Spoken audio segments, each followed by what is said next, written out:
So it's not about one individual, it's about the whole team. It's got to be.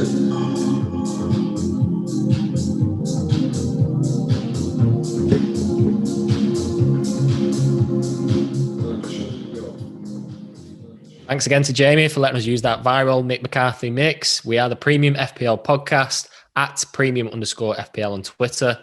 For those not already following us, please follow us for injury updates, top bants, talking points, and videos of Mindy doing forfeits. I'm Callum, one half of the podcast, and over to you, Mindy. Yeah, can I just say, I can't believe you said top bants again on the podcast. I thought we vetoed that. Just do it to wind you up. We vetoed that in the second week.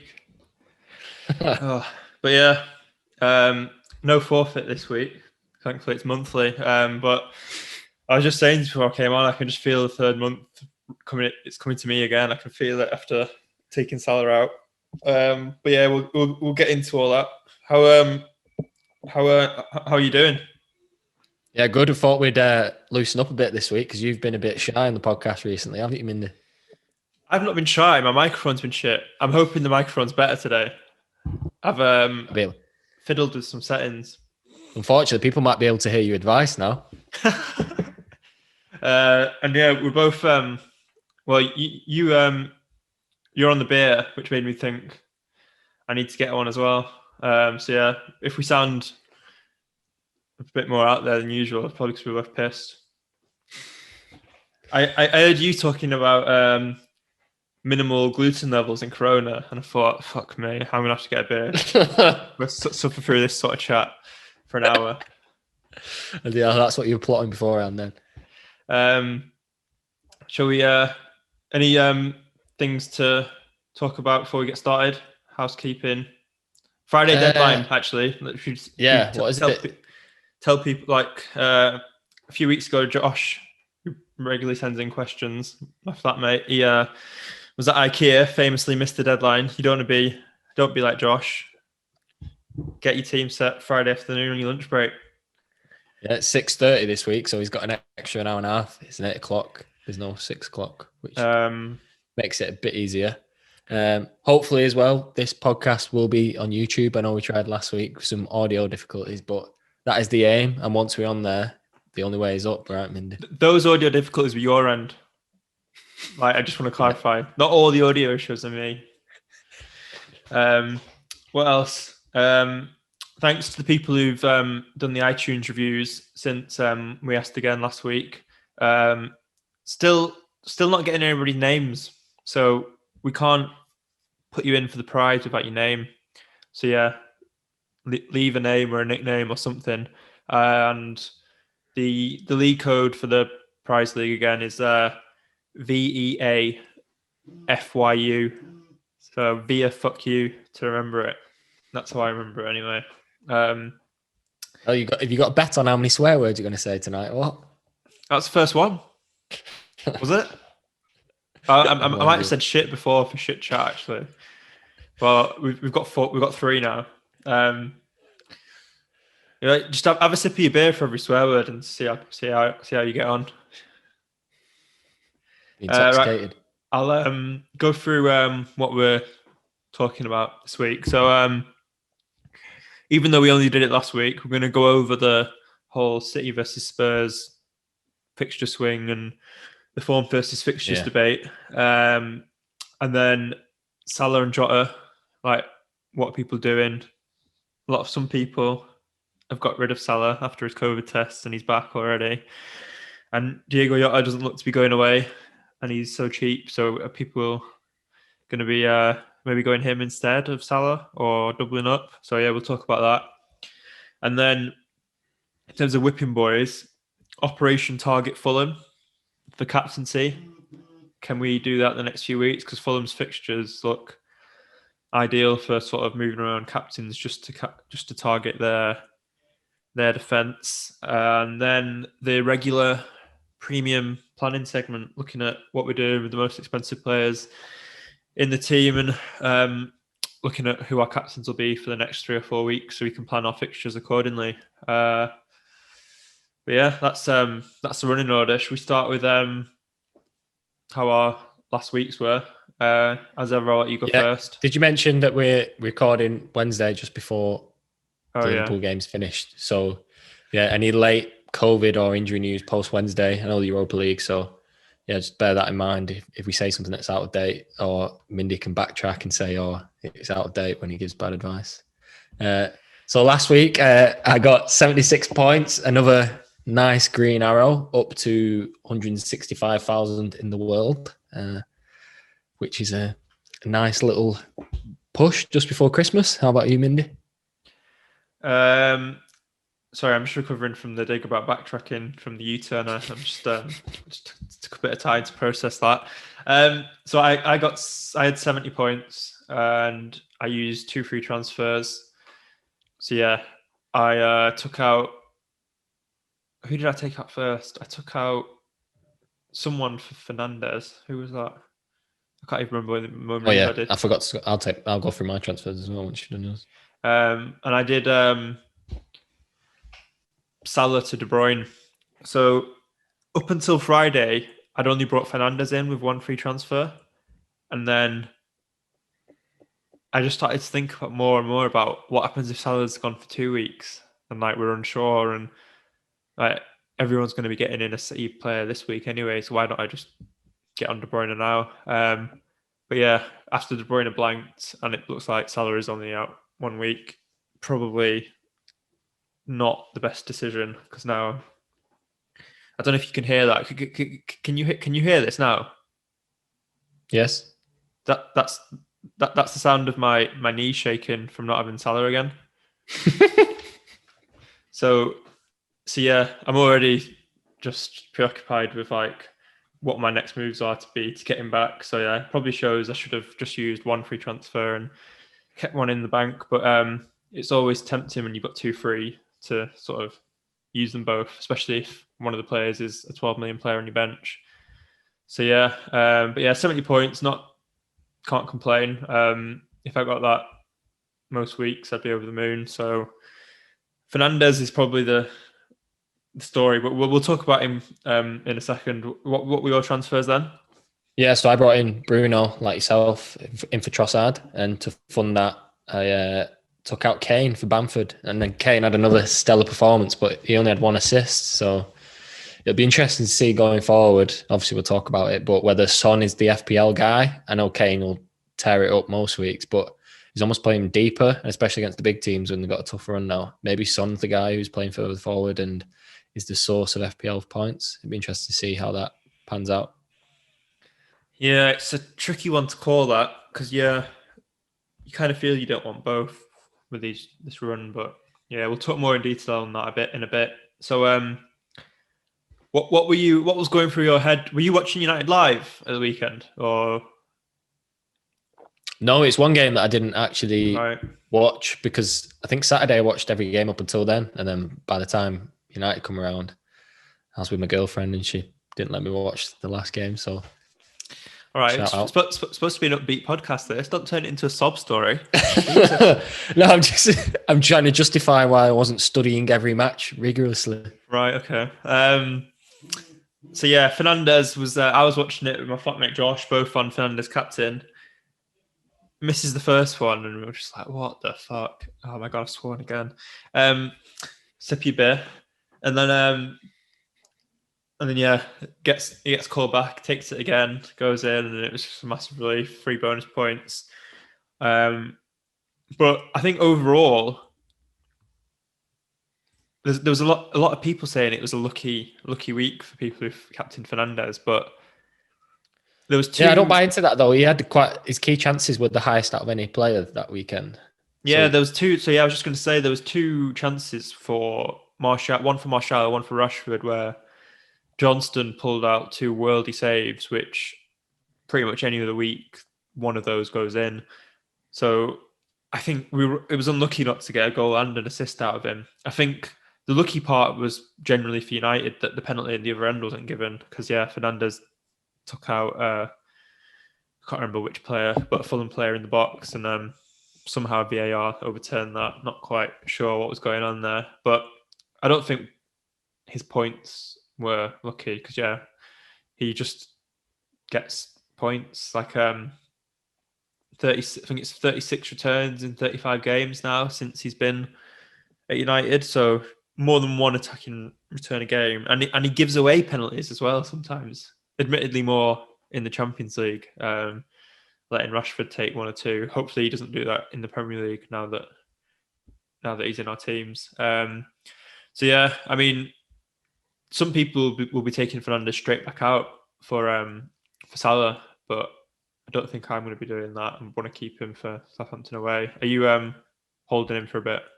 Yeah, definitely. Obviously, there was a talisman theory at the start of the season, which we talked about. And right now, he's probably the biggest talisman in the league. Like, there's not many United players that are scoring many points. There's Rashford who's scoring a few, but it's pretty much all going through Bruno at the moment, whereas other teams are more spread out, I'd say.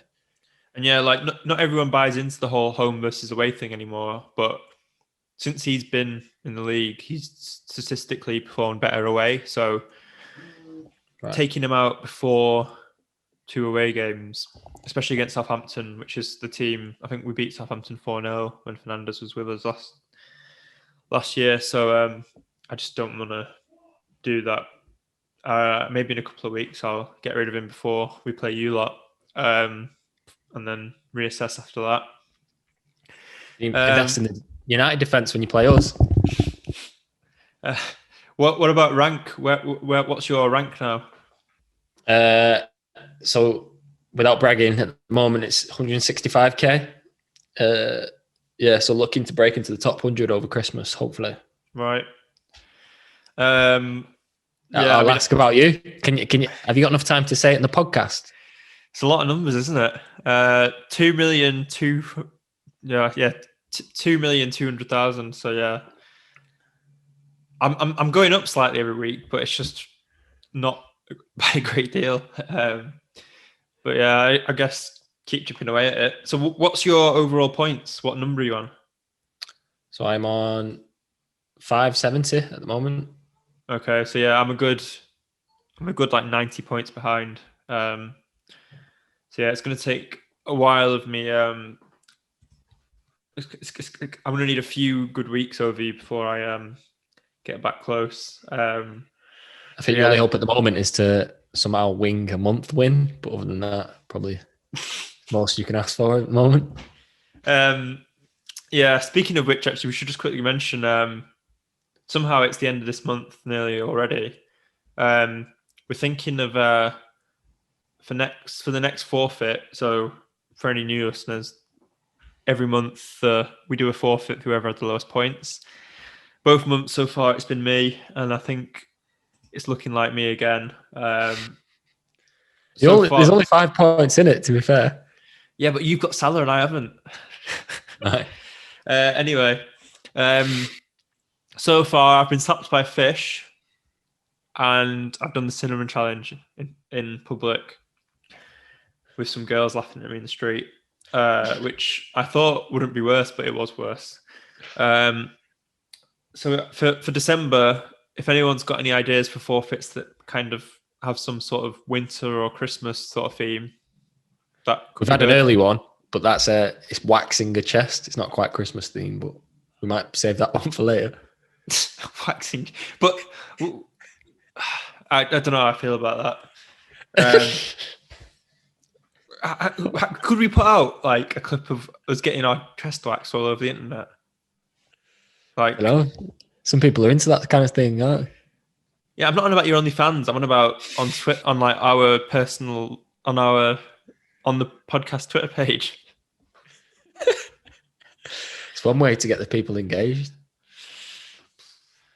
Fucking hell, I'm gonna have to start hitting the gym a bit more if that's the crack. But yeah, if that's the only one we've had so far, then yeah, please send in better suggestions. For December especially, I think something Christmassy would be good. Maybe like one thing that would be ideal if it snowed one day, like could do like some sort of snowball challenge or something, but very much weather dependent.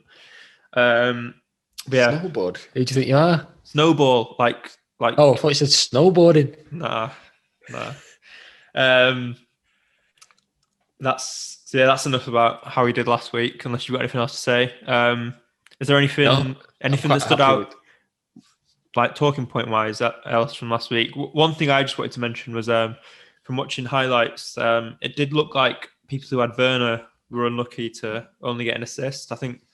Yeah, watch that game.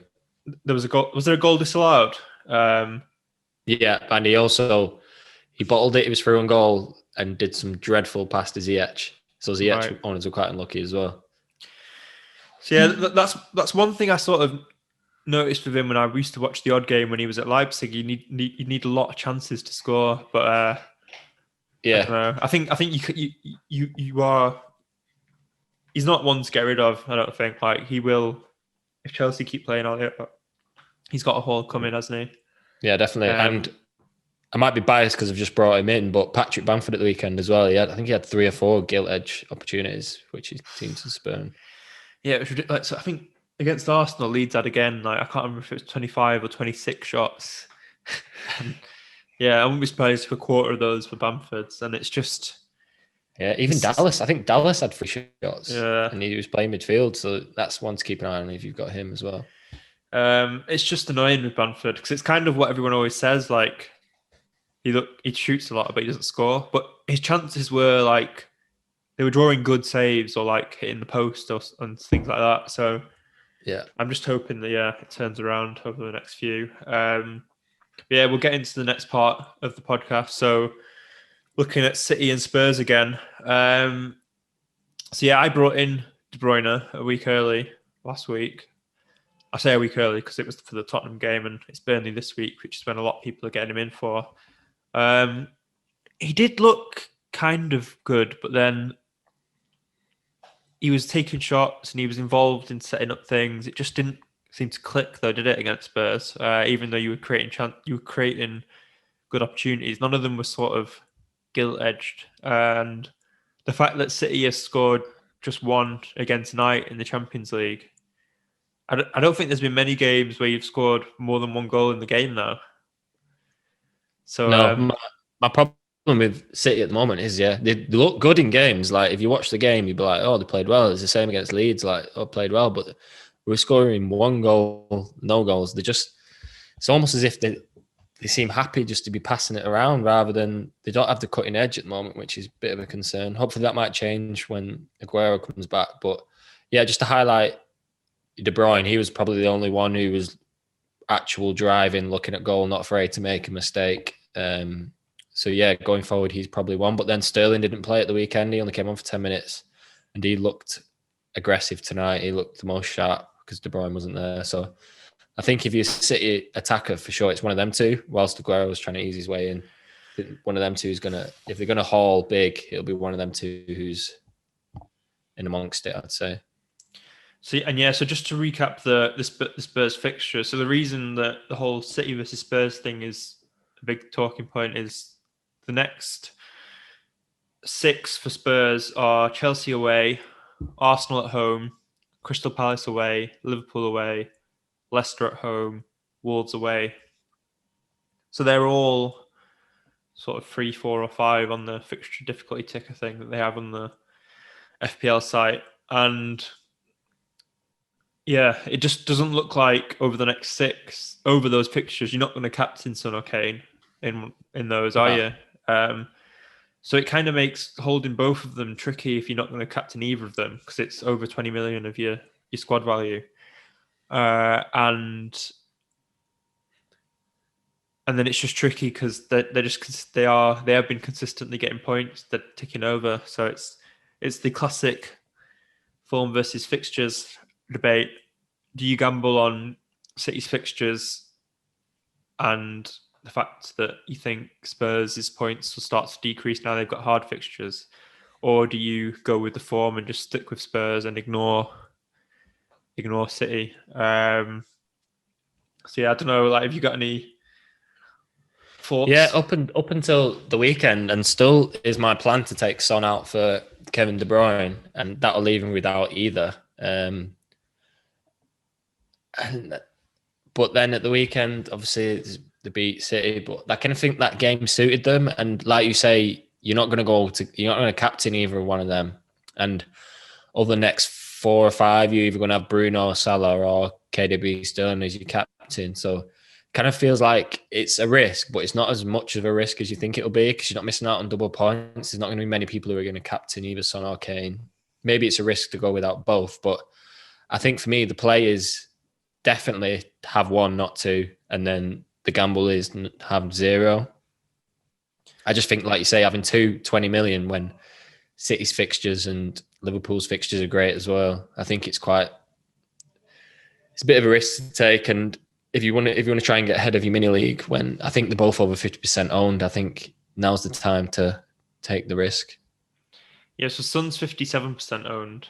Kane is 44.5% owned. Right, so they're both close to yeah. So yeah, I guess on average 50% is for both of them. So yeah, just one thing to mention though, like in terms of Son versus Kane. So I think I said a few weeks ago that I thought Son would be the better one to keep for the hard run because Spurs will play more on the counter in those games. That was actually in my head last week when I took Kane out. Oh yeah, what you said, and it came to fruition. But yeah, Kane was deep, and he was. But then I think there's parts of the game also where Son was tracking back really far. So it's just, I just think that it's so hard to call because I think if you look at like the heat map or whatever, average position and all that, Son is probably higher, but then Kane has the penalties and the consistent like assist threat and all that to go with the goal threat he has. So it's a really hard one to call on which one you get rid of. I think it kind of depends more on who you're bringing in. So if you're looking to have space for Bruno and Salah and De Bruyne, it kind of makes more sense to get rid of Son. But then Kane's the more expensive one. So if you're not going to captain one of them for the next 6, that kind of makes you think you want to get rid of Kane. So it's tricky. Yeah. I'm not really sure where I stand on it and which one I want to get rid of. The other thing is that Kane's record in London derbies, which is the next 2, Chelsea Arsenal. Yeah, he loves the London derby. I think Spurs generally just like turn up in those games, especially over the last 2 or 3 years. So those two aren't as difficult as they sound on paper. Chelsea away and Arsenal at home. Yeah, but even then, they might get a goal and assist at best. But the upside to having Salah or De Bruyne in their fixtures, they could get 2 goals, 2 assists. I think. Like, I could be wrong. Kane could get a hat trick against Arsenal, but I think if you're playing the percentages, it's in your favour if you take 1 out or 2 out. So yeah, it sounds like you're very much set on not having either of them. Yeah, for me, I really want a City midfielder in, and I'm not going to take Bruno or Salah out with their fixture this weekend, and it's the only way I can do it. So I do have my heart set on it. I might change. Well, I love a U-turn. I'm probably going to keep one. I just can't decide which. So I've already got Kevin De Bruyne in, so I don't have to worry about still getting the You're not tempted to get Salah back? I am worried about that. Yeah, Brighton away. It's whether I really need to captain Salah this week. Is that'll force my hand or not? I can't get him back without taking a -4 as well. So, right, I'm kind of thinking I'll wait. But yeah, we'll talk more about that when we get to the Liverpool segment, which is next. Actually, we might as well just talk about it now. So if you didn't say that, you could have said you segued into it. It's these beers fucking throw me off.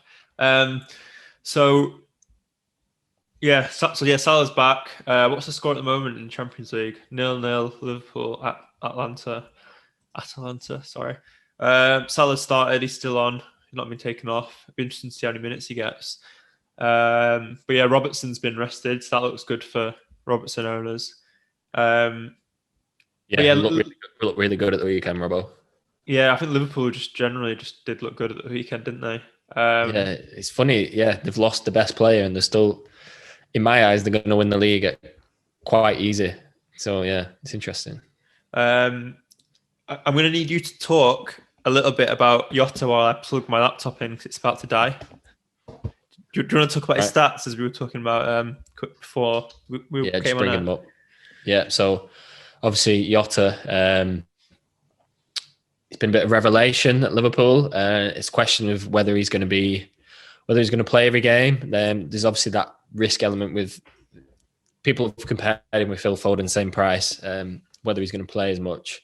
But then when you look at the stats from the past few weeks, he's got the second highest shots in box after Salah. He's got the fourth highest shots on target after Werner, Fernandes, Salah. His goal conversion's only behind Werner. Big chances scored is the highest. And then goals from inside the box is only just below Werner. So Werner's doing quite well in those statistics as well. But I think with Jota now at his price, and he's quite heavily owned, isn't he? Loads of people have brought him in, which is interesting. Yeah, I'm back. For me, though, I've already got Robbo and Salah, and if I'm going all in on Jota as well, I'm still quite susceptible to Liverpool having an off week. And if Mane started to play really well as well, or Trent come back and clean sheets coming in, I kind of like the flexibility of having another Liverpool option. But yeah, you can't really ignore them stats, can you? I think, yeah, part of the debate has been what I've heard people saying this week is like, is Jota the new Foden? Yeah, because Foden kind of seems similar on paper, like a cheap way into a decent team and slight rotation risk, etc. But I think that's kind of where the similarities end, because Jota's just looked so involved in terms of not just like playing well, but actually getting on the score sheet, that I think, as it showed in the Liverpool versus City game, Klopp just wanted to find a way to play him, and he played that 4-2-4 formation, which obviously showed that he was looking to get as many of his attacking players on the pitch. Whereas Foden at City, he's competing with more players, like there's Ferran Torres, there's Bernardo, there's Mahrez. Whereas I think Jota's a bit more. He seems like he's going to get more minutes than Foden. Would you say that's fair comment? Especially now. I think Foden has fallen down the pecking order. I think when they started the season, I think Pep wanted Foden in the first 11, like solid. But the way the season's progressed, he was quite poor in a few games before the international break. He played well again tonight. But the fact he played 90 tonight suggests he's not going to play the weekend. And Ferran Torres has been playing well, and with Jesus and Aguero back, I think Jota is a more secure option than Foden. And if Jota's playing every week with them stats, it's the gamble you're paying in it with the price. But he's playing every week. He's a 9 million midfielder, 8.59 possibly. Yeah, I think you mentioned like a lot of people brought him in, but I'm not sure there'll be that many that have both Salah and Jota. So yes, that could be a differential play having both of them. Yeah, so in terms of like combined ownership, like I don't know how you word it, like, but yeah, there won't be that many that have both of them as a percentage. So he's 17.2 now, and to think in game week, well, even as late as 7, he was still a bench player. So that's only the last 2 weeks, which is quite remarkable. So Liverpool got Brighton away this week, which does look good, because Brighton are the sort of team that won't sit back and sort of play a deep block. They'll let Liverpool play. But then it's Wolves, and Wolves are really tight at the back. So that was part of my thinking when taking Salah out. I was like, well, if he misses the game at the weekend in Brighton, and then he's back for Wolves, that's not really an ideal game for an attacking team. But yeah, obviously it's turned out that Salah's going to be back for Brighton. But I'm just thinking whether I stick to that plan and just go 2 weeks without Salah now, rather than taking a -4 to get him back in. But if for other people who've got Salah out, I'd say if you can get him back in for free and you're not getting rid of someone who you're going to captain in the next 2 or 3, that's probably. Would you say that's a no-brainer? Or not a no-brainer, but pretty much. Yeah, I've spoken how fond I am of Salah and FPL in past podcasts. Yeah, that is the play for me. I think he's just his most player you fear not owning when you watch Liverpool games because he's so direct. He gets quite a lot of shot.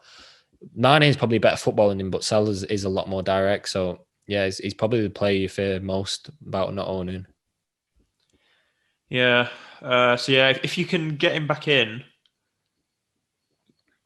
for free and you're not getting rid of a City or player or Bruno, yeah, that's then probably yeah. a reasonable assessment. Yeah, I think to take Bruno or De Bruyne or Sterling out is probably a bit of a different question. Even Son, I probably would do it. Yeah. And then yeah, my thoughts on Jota are we'll talk about maybe in the next segment Operation Target Fulham. So this theory is basically Fulham look like the best team that you want to captain against because unlike West Brom, they actually don't sit back. They try to play out from the back sometimes. They get caught. Their defenders look really shaky, whereas West Brom kind of can look settled for large periods in games. They've got like Ivanovic back there now, who sort of gives a bit of experience and level-headedness, whereas Fulham just look a bit all over the place. As showed by how they dealt with Calvert-Lewin in the first half against Everton and getting the game week just gone. So yeah, maybe we shouldn't have all slept on Calvert-Lewin last week. I think we mentioned him on the pod, but we didn't really heavily consider him, did we? But yeah, I think that does bring a captaincy option. Yeah, that does bring into focus how we target Fulham going forward. So yeah, who are their next few? I think City play him next weekend. Right. This weekend is looking at Leicester. So yeah, it's Jamie Vardy territory. So yeah, one move I've seen people considering is taking out Kane for Vardy this week, and then Vardy to either Jesus or Aguero for next week to have a captain against Fulham again that week, and then it's Liverpool, but it's just there's not really a Liverpool striker that you want, so it kind of falls there. But you can sort of plan something like that where for the next 3 Fulham games you can have Vardy captain, a City asset captain, and then a Liverpool captain against them. I wouldn't be surprised if they concede 3 goals each in those 3 games. So yeah, no, you're right. My only worry about Vardy is, well, he's kind of proved against it in previous years, but he doesn't seem to get many chances. So you're kind of banking on him scoring every opportunity he gets. That's what he's done so well this year. He's kind of scored every opportunity he's got, and penalties as well. And won so many penalties, yeah. Yeah, you're kind of banking on the chances really, because he's probably one of the most potent attackers. But yeah, when I watch Leicester play, I never see him get that many opportunities, but he always seems to be a bag in them. I think Vardy, he is one of the best captains this week. I'd say it's between him, Salah, and a City asset, and then maybe close behind Bruno. Or how would you rank it? Yeah, for any other weekend, it would be any other weekend City playing Burnley, it would be a City player, but any other season rather. But because of the last performances, it makes it a bit trickier. But I wouldn't be against Salah for Brighton away. Southampton have looked quite good, so I probably wouldn't captain Bruno again. So yeah, probably for me, it's probably City or Liverpool or Vardy. And then for the next 2 weeks, you'll captain whoever's playing Fulham. Yeah, I'm with you on that. So yeah, what I was going to say before on Jota is that I think I'm going to try and have 2 free transfers going into the week where Liverpool play Fulham, and I'm going to try and have Robertson, Jota, and Salah in my team for that week. Yeah, I've been really impressed with Robertson the past few weeks, and the right back's playing a bit deeper. I think it was Milner at the weekend, and Robbo's still flying forward and at rate of knots, and he's also on corners as well now with Trent. Yeah, so a lot of people took out Robertson for Chilwell a few weeks ago after the Van Dijk injury. which Yeah, still Chilwell's doing great, so it's not a bad move that. But so it's not been a bad move, has it? It's just so yeah, I'm thinking. Whereas last week I was on about maybe getting in a City defender, I'm now thinking because I've taken out Salah and I need to think about getting him back. I can't really afford to spend a transfer like getting a City defender. Like I try to prioritize my transfers around the attacking players, so I'm gonna leave my defense alone. And yeah, for game week 12 when Liverpool play Fulham, I'm going to aim to have 3 Liverpool players, because then after that they've got Tottenham at home, that'll be a hard game. But then they've got Crystal Palace away, West Brom at home, Newcastle away, Southampton away, Burnley at home. So that carries you through until mid-Jan with sort of really good fixtures. So yeah, I think I'm going to try and be conservative the next couple of weeks for my transfers so I can attack that Liverpool run. So yeah, if you're still getting decent minutes over the next 2, I'll try and get him and Salah in. Yeah. What would you be playing 3-5-2 there or 3-4-3 still? 3-4-3 still, but I'd have to probably get rid of Grealish. Yeah, because you have Salah, Salah, Jota, De Bruyne. But yeah, I just think it would either be getting rid of Grealish or Fernandes. I think Fernandes, we might as well transition into the premium planning segment. What we're thinking with the most expensive players. So Fernandes, he's got Southampton away. I think that is a good fixture for him because United do well in away games where teams come at them, so we can counter on them. But then West Ham away, that'll be trickier because West Ham can sit in, and then it's City at home and Sheffield away, and Sheffield they're not winning games, but they don't really concede that many either. So I think from game week 12, maybe in game week 11, Bruno's not essential anymore. So yeah, my only counter to that is, as I said earlier, is if United score, he's bound to be involved. Whereas you're not really getting that with other players, other than Salah probably. But if it means you can have Salah and Jota in by getting rid of him, that's the thing I'm thinking about. Because I just think when Liverpool play Fulham, I think everyone's going to have Salah for that game. So you'll need something else to try and stand out in that week, I think. And I just wonder whether having 3 Liverpool players from that week onwards will be the move. One other thing I wanted to mention while we're in this segment is that it's 25th of November now. We're a month from Christmas, and you do have to sort of think about players a bit differently over this period. So one thing I think about Kane over Christmas is that he's going to play. As long as his legs can move, he'll play 90 minutes. Yeah, and that's such a valuable thing to know with like the players in your team. And that also does put me off a bit with getting rid of Grealish over this period, because he's again like one of those players like talismanic, as you mentioned before, and for that price it's at 7.5. There's not many players who will have that status in the team where you just know they're going to play 90 minutes every game over that period. So yeah, it's how far ahead you want to look, but yeah, I think Jota for Fulham would be great, and then maybe you hop on 2 weeks later or something, because you're not sure how many minutes he'll keep getting over the Christmas period. But have you thought much about the players you're going to be relying on for further ahead, like come Boxing Day and all that?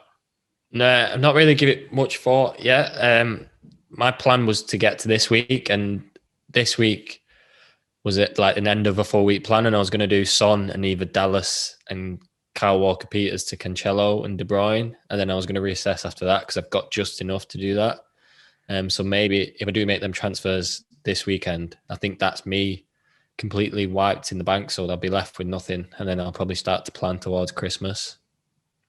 Right. But yeah, it was just something that just occurred to me before, that how valuable Kane can be over Christmas. I think that's another thing that maybe goes in his favour over Son. Like, so if you're wondering on which one to get rid of, and you are someone who likes to be conservative with transfers and think ahead, Kane is probably the safer one to leave in terms of you just know he's going to play. Like, already in the weeks so far, Son's been taken off with 10-15 minutes to go in some games. So Kane Mourinho relies on him being on the pitch for like defending from corners and all that stuff. So No, I'm with you on that. But there's probably not many premiums who are going to get rested in that sense. I don't think with the premiums you got to worry about that. Yeah. Other than Aguero, Jesus, I think every other, maybe Son, like you say, but Salah and Mane are going to play every game. Do you think De Bruyne will play all the games? Yeah. What makes it easier now is I think all 4 English clubs are pretty much qualified for the Champions League, so I think there'll be a lot of rotation in the Champions League, and I do think the Prem, maybe not every game, but they'll be playing, if not all games, I think. So are you still thinking of getting in a City defender? Saying that Liverpool are 2-0 down, so maybe they have to. Are they really? God, those 2 goals went in quick. It was 0-0. Oh, yeah. Two goals in 4 minutes for Atalanta. This week, I might not do the Cancelo, but it's a tricky one because I've kind of earmarked the Burnley Fulham games, and if I don't bring him in and he either gets an assist or he looked threatening again tonight, and he came off. Did he play right back or left back tonight? He played right back, so he stayed on. Actually, Mendy came off Zinchenko, but I can't see Mendy playing twice in a week. But yeah, does it worry you that Mendy's back? Yeah, a bit, yeah. But I wouldn't be in as much of a rush to bring Diaz in because you're kind of getting a clean sheet at best. Maybe a goal here and there. But the Cancelo, he looks so exciting going forward. I think we mentioned he's the second highest creator for City. So yeah, I just something I saw on Monday Night Football. I don't know if you caught it, but I watched till the end, and when they do like the analysis segment, Kara at the end was highlighting how most of Spurs' chances came from Cancelo trying to dribble through midfield and losing it. And yeah, I just wonder if, with more defenders now being fit, whether Guardiola will look, is that something he'll look at? Yeah, possibly, yeah. Whereas if you are only getting them in for the City defender for the next few, then yeah, Cancelo is probably fine. But I think if you want to bring in that defender for your premium defender for long term, DS is probably the safer one. Yeah, it's just not got as much attacking threat. Your only concern is if Cancelo comes on for like 10 minutes, then you'll be really good. But yeah, because if he kind of doesn't play, if you've still got a playing defender, it's not the end of the world. But yeah, if he does come on for like 10 minutes, it's kind of a bit of... But yeah, I think I've sort of moved on from having plans to get the City defender. I think right. I'm just gonna focus on getting Salah and at least 1 or 2 more of the Liverpool boys back in a couple of weeks. So it doesn't really make sense to bring in another expensive defender now for my team. Should we move on to the questions? Because now we've got a few this week, haven't we? Yeah. Go on. Got a bumper Q&A. So the first one's from Adam Ellis. Do I bring Mo back after I ditched him last week, or I have De Bruyne? Which other City player do I bring in now for their good run of games? I think we just touched on that, don't we? If you can bring Mo back and not take out De Bruyne or Bruno, then it's a yes. Yeah, and yeah. So if you can bring him back this week and you're not taking a -4, then yeah. And we mentioned just before we came on that Sterling is like 4.6% owned. Like his ownership is really low. So if you were wanting to double down on these fixtures and you're not concerned about City not scoring that many goals compared to normal, and you just think these fixtures they'll click into gear for them, you could go for Sterling and there'll be so few managers that'll have both De Bruyne and Sterling. So yeah, that is one differential and a half. So yeah, and then there's also we just spent 5 minutes talking about City defense, but yeah, like they will get 2 or 3 clean sheets over the next 4 or 5, you'd think. So It's either De Bruyne, Sterling, Cancelo, or Diaz. It looks like, isn't it? Yeah, it depends on if you've got the transfers to burn or not as well. Like I don't know that I've got rid of Salah, and you've got rid of Salah as well. So in your position, Adam, I think you're going to need to save a transfer to bring Salah back. So bringing in another City player now, that can't really help with the plan to bring Salah back. So yeah, I'd think about being happy with what you've got with De Bruyne, hoping that City still take a bit of time to find their attacking form, and then save your transfer for getting Salah back. I think if you're not bringing him straight back this week, I don't think it's worth hits to get on the City players. What do you think? Like, would you take a -4 to bring in Sterling? Well, yeah, I'm not afraid of taking a hit. Like, my transfers this week would be a -4. Just because with the games coming so thick and fast, especially over Christmas, you kind of want to get your team in good shape before then. And I think that's really the time to capitalise. Like, I think after I've made these transfers this week, my next thought will be the Christmas break. I think if you can look a bit far ahead, yeah. Do you reckon there's any team bias coming in with you being a City fan and just paying no credence to the fact that they've scored fuck all goals so far? At the end of with them fixtures, you'd be very surprised if City don't start to fire, and it is a differential in itself. And you never thought Man City would be a differential, so it's almost as if the odds are in your favour as a differential. Well, Burnley have just kept 2 clean sheets in a row. That's all I'm saying. I think this is where our slight differences in style in terms of form versus fixtures come into focus. But it's depends how you play the game a little bit on that one. Definitely. But next question, a long one from Josh Turbill, my flatmate, of missing his team deadline for IKEA fame. With the likes of Lamptey, Dallas, Kufal, Taylor, and King Masuaku all offering good value at 4.5 million, is it worth upgrading one to get a City defender in for this run? Or would you keep the money in your attacking midfield? Noting that most active managers will have Chilwell or Robertson or both for their premium defender slots.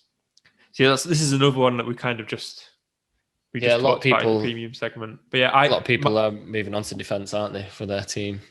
I think transfers wise, as I've said, especially like for my team, obviously it's not really worth the transfer getting in the City defender. And as he says in his question, Dallas, Kufal, Taylor, Masuaku, they are seeming really good value for their price. So if you've got other things to do and you want to save your transfers for your attacking midfield, I don't think it's just, I wouldn't put it up there in terms of order of priorities getting the City defender in. Whereas I know your opinion is slightly different. You think it'll click into gear now for City with these fixtures. I think them fixtures are just too good to turn down personally, but proof will be in the pudding. So I think there's 2 ways to look at it. Yeah, get one in or play the longer game a bit and sort of go with what I was thinking before and look at getting in Robertson in a couple of weeks rather than getting the City defender now. Because I know that Josh currently has Chilwell in his team and he doesn't have Robertson. So my advice for what it's worth, ranked 2.2 million in the world, would be save the transfer and look at doing something more expansive with it than getting a City defender. Anything else to add from you on that? No, I'm happy to go. I think aiming to get Robbo in is probably safer choice there. Next one from Josh G. This could be a bad question. When it starts to that, it probably is. But is Bellerin worth a look at? I mean, as you say, it is a bad question, that, isn't it? Moving on. No, I'm joking. Well, one thing I'll say for Josh, he's got a wedding coming up. He's just moved into a new house.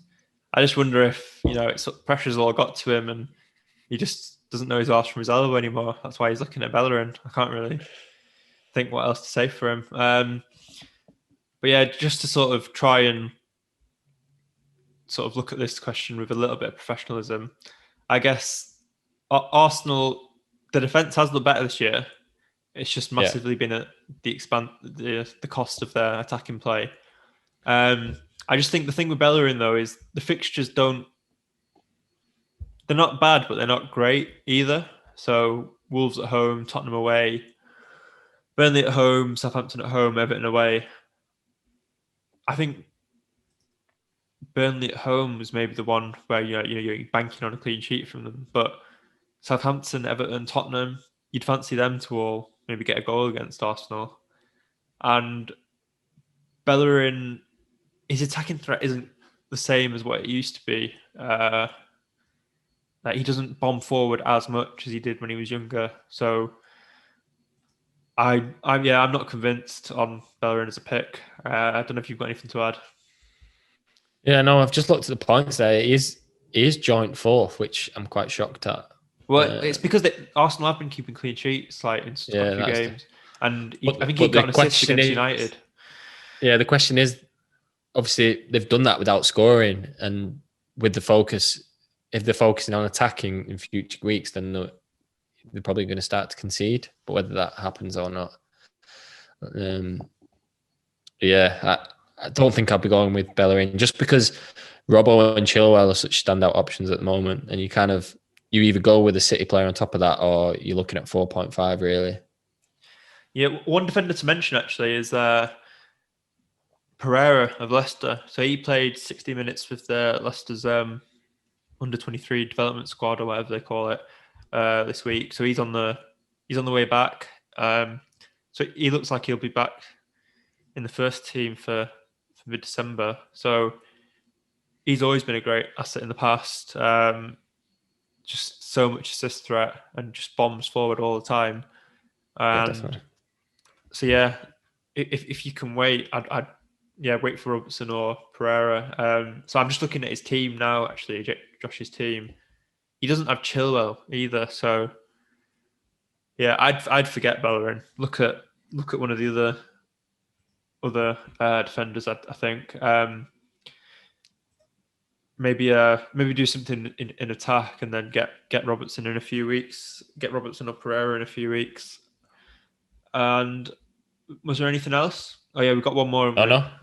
Yeah, I'm happy to go. Last question. So, can you recommend any differentials as there is a definite template forming? Obviously, Kane, DCL, Grealish, Chilwell, Martinez, pretty much in every team. The one that stood out for me before going on air was Sterling. Obviously, what are you on about? This guy was like, "Oh, Burnley defense." I was like, "What are you chatting?" Sterling was my shout for differential. You need to think of something else. There isn't that many differentials. My only thought, because I saw this week that Charlie Taylor had scored more points than Lamptey, and obviously most people have Lamptey now, so I just thought that was quite interesting that Burnley is still a force in defence. You're just looking to keep that top slot in the league, and you're just wanting to give out shit tips to people on the podcast. That's your game. But there isn't that many differentials about. Probably the City's one for me. Aguero, Jesus, Sterling, even the defense, Cancelo, Diaz. I think it's rare that you're going to have City as a differential. So I think if you're looking for a differential, I think City's the way to go with them fixtures. Yeah, I've just brought Zach's team up, and one move that would differentiate his team a bit would be Kane to Vardy. He's got Kane and Son, so he could easily do Kane to Vardy. Vardy's ownership is high, but I don't think there's a lot of people who are... Has he got any City players? No. So yeah, I think if I'm willing to play differentials and I've not got any City, that's where I'm looking at. Yeah. Personally. So you'd recommend Sterling to him? Yeah, or De Bruyne. Even De Bruyne at 17%?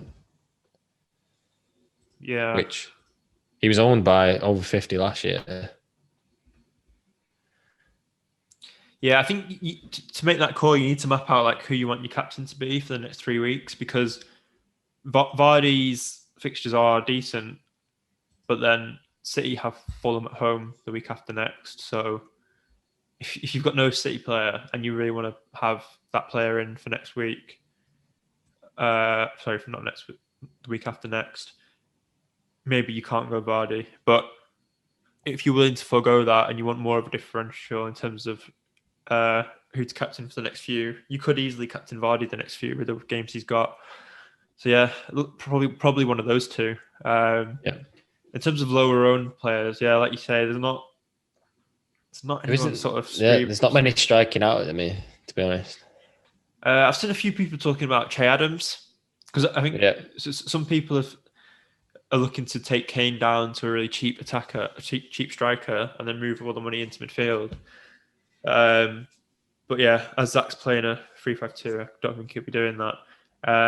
But yeah, Che Adams has looked quite decent the past few. Like the whole missing Ings thing doesn't seem to have bothered him. They look good on Monday night as well against Wolves. So yeah, for people struggling to fit in Fernandes, De Bruyne, Salah, Jota, etc. in midfield, taking Kane down to one of the Bamford or Che Adams sort of level strikers could help with that. And yeah, you are differentiating your team in the process. But yeah, I think that's it for this week. I didn't check what time we started this week, so I've got no idea how long we've droned on for. But feels like we've done a reasonable amount of time. Too long. Have we gone long? I'm joking. So if I'm not convinced someone to get a City player this week, I've not done my job. So yeah, you kind of said you're doing that. So your captain will be De Bruyne or Sterling. De Bruyne or Salah. De Bruyne or Salah, right? I think I'm gonna go Bruno. I'm not convinced by City yet. I want to see them put 3 or 4 goals past the team before I do it. But yeah, next week Fulham. The story of your season, you'll watch them put 4 past Burnley, captain De Bruyne, and then be 0-0 against Fulham. If that happened, yeah, maybe we just pat the podcast in after that. Anything else to mention before we wrap up? Nah. So yeah, I'm going to hold my transfer, I think, if I can, as long as there's no injury news. And yeah, try and keep your transfer till Friday, because yeah, we saw with Zaha again Monday, late COVID victim. So don't forget to do your transfer as well on Friday. Leave it till Friday, but try and do it on Friday. And yeah, give us a review, subscribe, all that stuff. Yeah, hopefully you'll see us visually, but I'll keep saying this till I can manage to get on. False promises. But yeah, subscribe, review. See you next week. Good luck for the game week. Adios. See ya.